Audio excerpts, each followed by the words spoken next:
Welcome back, everyone. Did you know a woman invented the circular saw, liquid paper, windshield wipers? The list goes on and on, but only 5.5% of U.S. patent holders are women. In fact, women couldn't even own a patent until the late 19th century. Nonetheless, some were bold enough to secure a patent as far back as 1809. Byrd-Hill is the founder of Uplift, Inc., and she joins us now to talk about that and women inventors. Good to have you here, Ida. Glad to be here. Thank you. What is Uplift, Inc. all about? We are a nonprofit idea incubator. We create ideas to reinvent cities. Right now I'm in Detroit. You hear so much negativity about Detroit. Yes. But there's a lot of good things going on and a lot of inventions that are happening in our technology corridor, and we've been sponsoring a few of those. Well, let's talk about women. Why do we have so few patents out there? First of all, because we don't really go into a lot of the scientific areas where a lot of that research happens.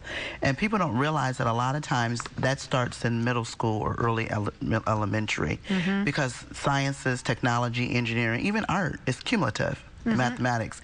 And so if you don't get your kids started in 4th and 5th grade, by the time they get to high school, they're kind of missing some things. Right. And so they've kind of closed off themselves to a lot of the world. Well, let's talk about women who've made a difference, and not everyday household names. There was a Native American woman inventor named Kokochi? Yes. Kokochi? Yep, you got it right. Now, what did she invent? Herbal medicine.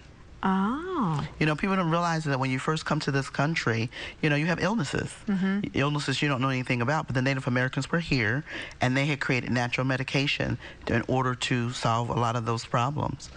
We just saw her headstone, Kokochi. Okay, and that was in 1769? 1769. Good golly. Yeah. Okay, now there was a European-American patent holder named Mary Dixon Keyes? Keyes. And tell us about her. Straw hats. We owe all of the straw hats to her invention, because she has an actual patent of having the weaving of straw with silk in order to create a hat, because straw by itself is not really malleable to put into anything, but by putting threads of silk in it, you're able to create a hat of any shape, size, or form.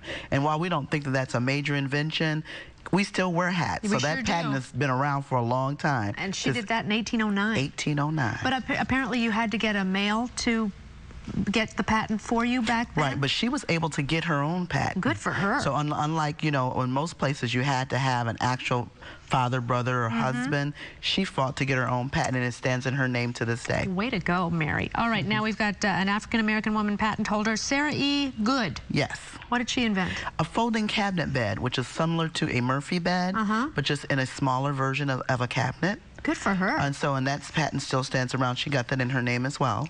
Really? So would her family benefit from that? Yes and no. One of the things that that we find is that even though people hold patents, oftentimes they don't understand the commercialization. You have to, holding a patent does not make the money by itself. You have to be able to sell it. Either sell it to another company who's going to sell it, or you create a company around it to sell it. Right. Which is big business. Yeah, definitely. Let's talk about Ellen Ochoa. Optical inspection system? Yes, and that's a new patent, 1987. And incidentally, she's a director of NASA. Oh. She was the first Hispanic astronaut ever. And she created this optical system. Actually, there are 3 patents that go with that one patent, so that you can see different things in the inspection system on a space shuttle. Good for her. So that's a really big deal, because it's a very high technical issue, but you see she's also the director of NASA as well. Smart cookie. Now let's talk about Fluke, because you really want to encourage young people to invent. I do, and I really want to encourage not only young people to invent, but really girls, because we really don't push our girls into the sciences. We don't even push them into the arts, even though we want them to be artsy. Right. Because right now we're in a new economy where science and art have converged upon each other. And when you don't really push your daughters into that area, you have closed off 80% of the careers of today's world and tomorrow's world. Right. So what we did is we created this board game called Fluke, the wealth building game of accidental inventions. And it talks about corporate America and why you need to invent and why it's so important to get a patent. Because I think that when people don't know why they need to do something, they don't have an interest in it. Right. Okay, well, the board game again is Fluke. Ida Byrd-Hill, founder of Uplift, Inc. Way to go. Thank you. Keep up the great work. Thank you so much. We'll be right back with more Daytime.